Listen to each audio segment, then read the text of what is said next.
Oh, so what's up mga kabonsai? Welcome po sa channel ko guys. Part 2 ng video natin dito sa bonsai ni Kuya Mike.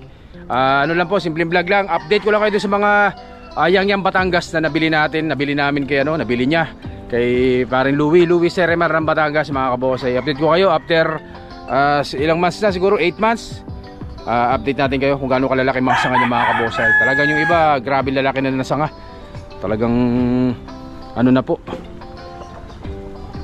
Ayan grabe, laki na sa kanya mga kabonsai. O so yun guys, huwag natin patagalin ito, papasukin natin yung intro ko. Kaya intro, pasok!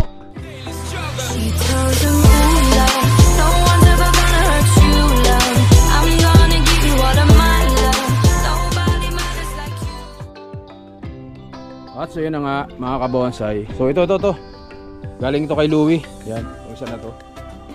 Grabing bilya na kalalaki mga sanga niya. So lahat ng sanga niyan ang ginawa ni Kuya Mike dyan, syempre nag-branch selection na sila dati pa. Tapos paglaki yan, nilatag na lahat, winaring na po. So ganyan katatabo, lalaki na. So ang ganda ng tingnan konti na lang, bonsai na talaga siya. Yan, itong mga Yang Batangas na galing kay Louie. So ito ganyan yung kalaki. Malaki-laki itong isa na to. Update tayo, update ng mga nabili kay Louie na mga Yang Batangas guys. So ayan yung mga paa niya. Dami nakuha ni Kuya Mike kay Louie ng mga Yang. So tayo, meron din tayo mga pinatalim kay Louie dyan sa Batangas. Siguro by November pwede natin na makuha. So yung una. So ito yung pangalawa guys. Ito naman yung paa niyan.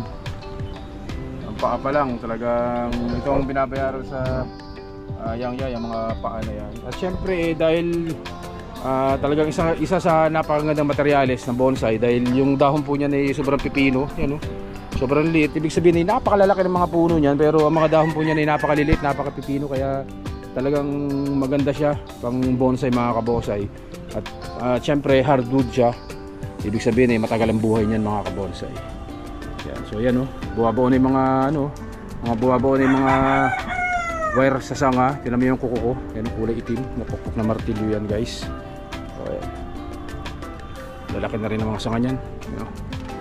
Ganyan kalalaki ang mga sanga niyan mga kabonsai. Ganda rin ito.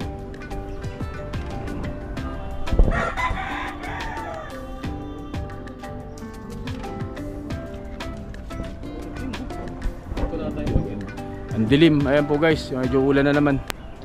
So ito pa yung pangatlo. Yeah, ito grabe laki nito. Yan yung ginagawang ulo ni Kuya Mike. Ang ganyan ang kataba. Laki na. Yung iba nagputol na si Kuya Mike kasi na-over na sa laki, para makalaki naman yung mga nasa ilalim. Kaya nagputol na siya dyan. So ayan, ito yung mga sanga nyo. Ito ganda nito. Kita nyo naman yung base nyan. Grabe na yung mga paa nyan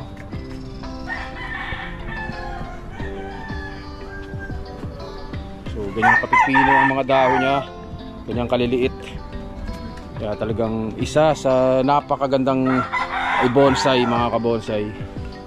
Pinong-pino ang mga dahon, lalo na kapag yan ay natriman o ibig sabihin ay nakalatag na o nabuo na, mas lalo pang liliit ang mga sanga niyan guys. So ayan po, lalaki na ng mga sanga ayan ang kalalaki, kasi laki na ng hinlalaki ko sanga niya.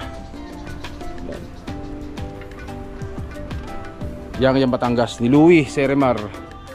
Pero ito yung isa sa napakalaki din. Ito yung hindi naman ito pinakamalaki, pero malaki rin. Yung ginawang ulo ni Kuya Mike hindi po yan kasama sa pag-hunt. Yan po ay patubo. So ganyan nakalaki. Ulo niya pinutol na, kasi nakuha na ni Kuya Mike yung gusto ng laki.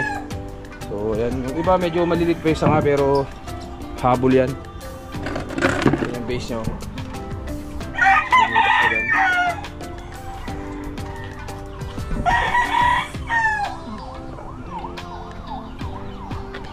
Update to, matagal ko na hindi na i-video tong mga Yang na to. Ayan bumabaw na yung mga wire. Sobrang bilis, sobrang lakas na guys. Laki. Yang Batangas ni Louie. Ito maganda rin to. Ganda na sukat na to. So yan, nakabaw na.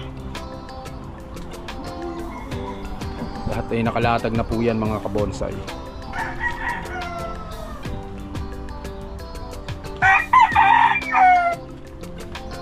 niya paikot.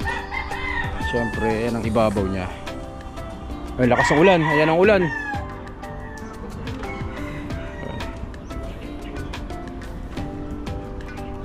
So, Malabayabas. Sabi ko kanino galing yung Malabayabas na. Laki din. Tapos meron siya itong, yan o. Yan. Yangya din yan mga kabonsay. Yan, naka-ICU. Malaking yangya na naka-ICU yan guys. Yung iba na doon sa kabila. Pero may ibang yangya din na hindi nabuhay. Siguro mga 7 piraso daw yung namatay na yangya ni Kuya Michael dito guys. Ito yangya din pero hindi galing kay Louie to. Iba ang hunter nito pero galing din Batangas yan guys. Ganda rin oh. Ganda. Kalatag na rin.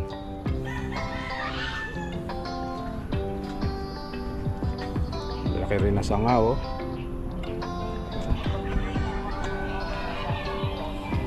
Yangya. Ito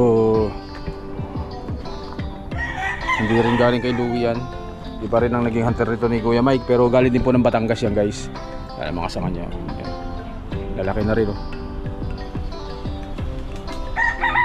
Yan pataas. Palarga. Ganda rin paa nito.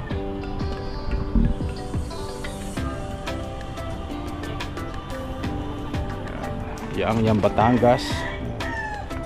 Yan. So sama natin to, itong mga bago to, itong kulasi. Galing Batangas din ko yung kulasi na to? Batangas din to? Kulasi? O, galing Batangas din po yung kulasi na yan. So ang project ni Kuya Mike dito, Weeping Willow. Yan. Batangas, exposed roots. Batangas, so ganyan kalaki. Yung ito, patubo yan, ganyan katabaw. Kulasi, Batangas, exposed.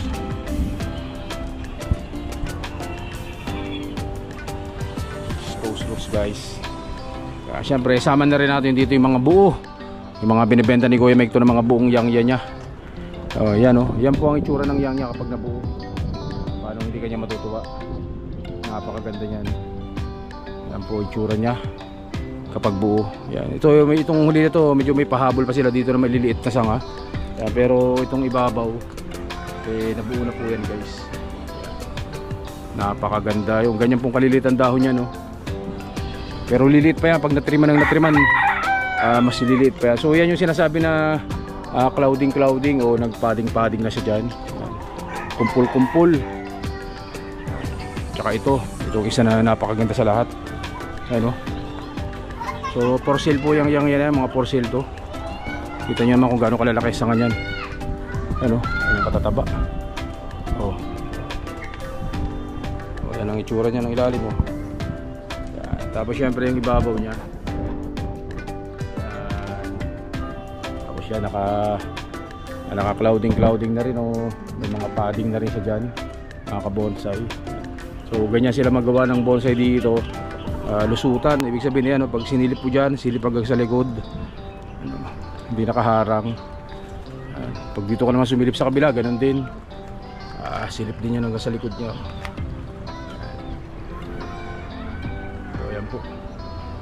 Yang Batangas pa rin yan. Mga porcel to ni Kuya Mike yan. Mga yang yan. Tapos ito pa sa kabila. Ito yung ulo na lang ang binubuo dito. Yan. Naka-wear pa. Binubuo na yung ulo niyan. Yan ang paa nyo. Yang Batangas pa rin yan mga kabonsay. So napakarami pong bonsai dito ni Kuya Mike. Kaya kung gusto nyong pumasyal ito Santa porcel po yung Santa na yan. Kung gusto niyo pumasyal dito, pasyal po kayo dito sa UP Diliman Bonsai Society. Tapos sa ni Kuya Michael. Yan, dito sa dulo po ng pagpasok niyo ng Bonsai Society, dulo po. So yangya din, laki rin to. Laki rin isa na to, ganyan pala kayo. Ilalim pinapahabol. Iba, yan mga bagong wire. Pero ito po yan, porcel na rin po yan, porcel. Kaya Malabayabas. Saka itong yangya na to. Yangya rin yan guys. Ito meron pa dito. Yangya din yan.